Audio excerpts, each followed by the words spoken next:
السلام عليكم.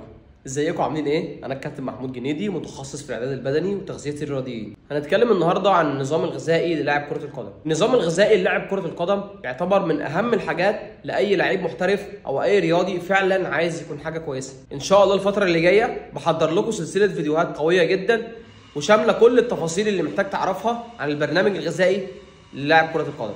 وفي السلسله دي ان شاء الله هتقدر تتعرف رقم واحد ازاي تحسب السعرات الحراريه اللي جسمك محتاجها، وهتعرف كمان السعرات الحراريه ازاي تقسمها على الكربوهيدرات والبروتين والدهون الصحيه. رقم 3 هتعرف انت المفروض تشرب ميه قد ايه وامتى تشرب الميه دي. رقم 4 هتعرف انت المفروض تاكل ايه قبل التمرين وبعد التمرين وايه التوقيت المثالي للوجبات، ودي حاجه مهمه جدا جدا بالذات للاعبي كره القدم. رقم 5 هنعرفك ايه هي اهم الحاجات اللي المفروض تبعد عنها عشان توصل لاحسن اداء. رقم 6 هنعرفك على اهم المكملات والفيتامينات والاملاح المعدنيه اللازمه لتحسين اداء لاعب كره القدم عشان تطلع باحسن استفاده وكمان تحسن من الريكفري بتاعك. ولو مهتمين بسلسله الفيديوهات دي قولوا لي رايكم في الكومنتات واعملوا شير ولايك للبوست عشان يوصل لكل اصحابكم.